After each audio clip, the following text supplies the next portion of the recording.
थोड़ा सा इनको उठाइए। हो चुनरिया ले ले आई हा, आज चुनरिया ले ले आई हा, चुनरिया ले ले आई हा। कहाँ से ले ले आई भैया, कहाँ से? जो अपनी जगह से एक बार नाम बता दीजिए, कहाँ से? लग रहा है सभी लोग पान खा के हैं। कहाँ से? चलिए जगह का नाम भूल जा रहे हैं। अरे चौसा से ऐसैया चुनरिया ले ले, चौसा से ऐसैया चुनरिया ले ले।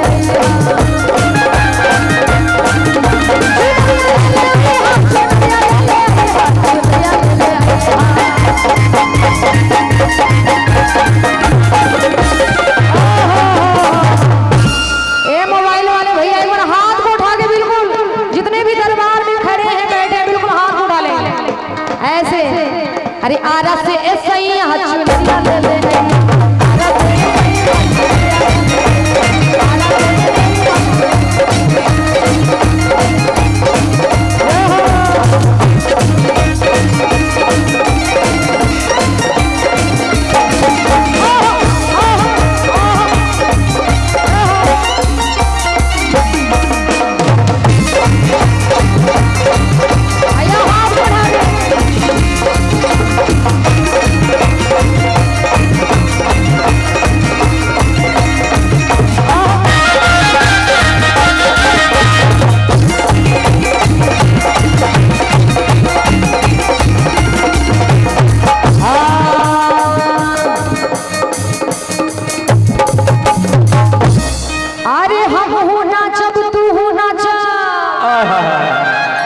क्या बात? इधर आई भैया, इधर आई।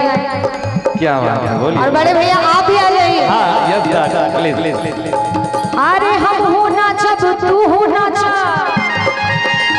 तू मूड बना ले हल जा। मूडे बनाने के लिए बैठे हैं। अरे माई के भजन में ठुमका लगा,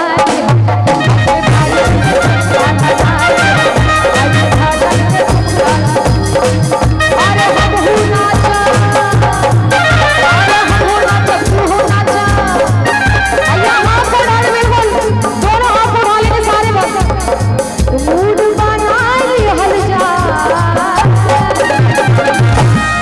माई के भजन में ठुमका लगा।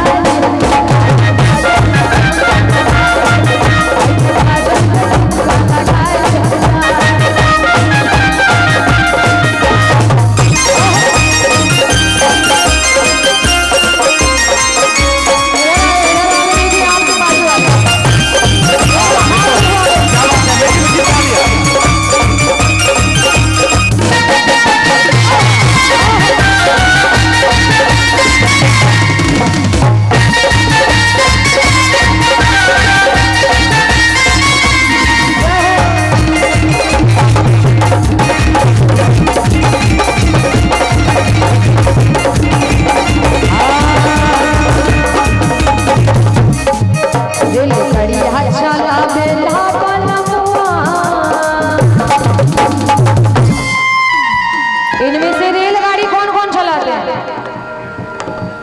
रेलगाड़ी कौन कौन चलाते हैं? मतलब इधर वाले सभी बैलगाड़ी चलाते हैं। बोल शंकर भगवान की, सच्चे दरबार की जय। साइकिल तो सभी लोग चलाए हैं, क्योंकि साइकिल चलाने के बाद ही बाइक चलाते हैं। साइकिल कौन कौन चलाए भैया? अरे गड़िया चला बेला बाला मुआ चढ़ो बे बाला,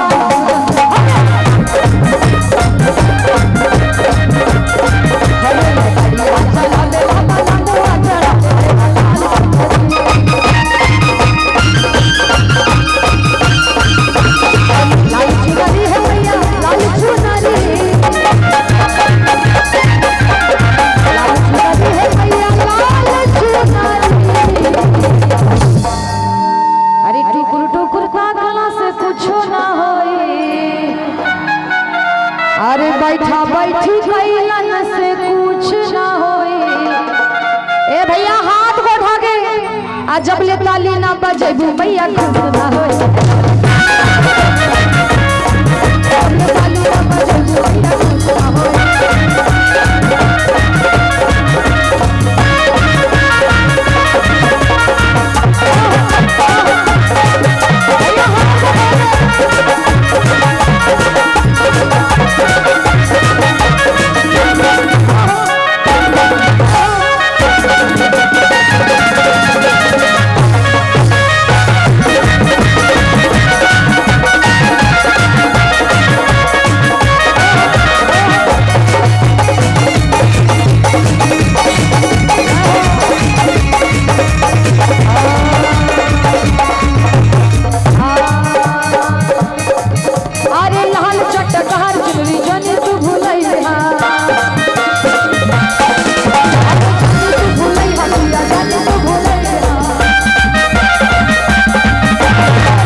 जाई के भगतवा से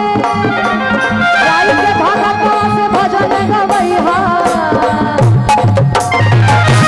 एक बार जितने भी इंस्ट्रूमेंट में भाई लोग बैठे हुए इनके लिए जोरदार ताली बजा दीजिए, बहुत ही सुंदर बजा रहे हैं। एक बार हमारे साउंड वाले भैया के लिए अच्छू नरिया ले आईहा।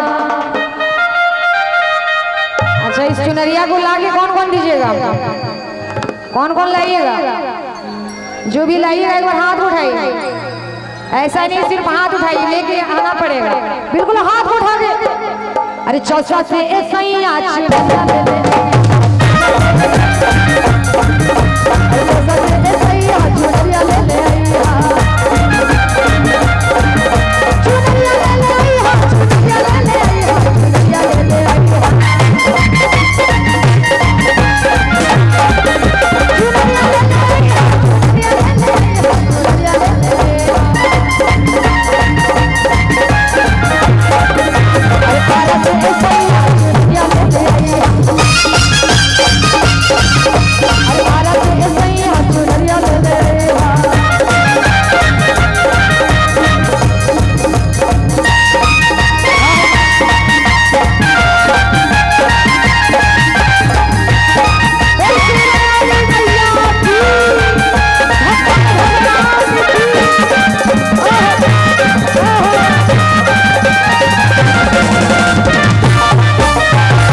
सभी चौसा क्षेत्र से ही है।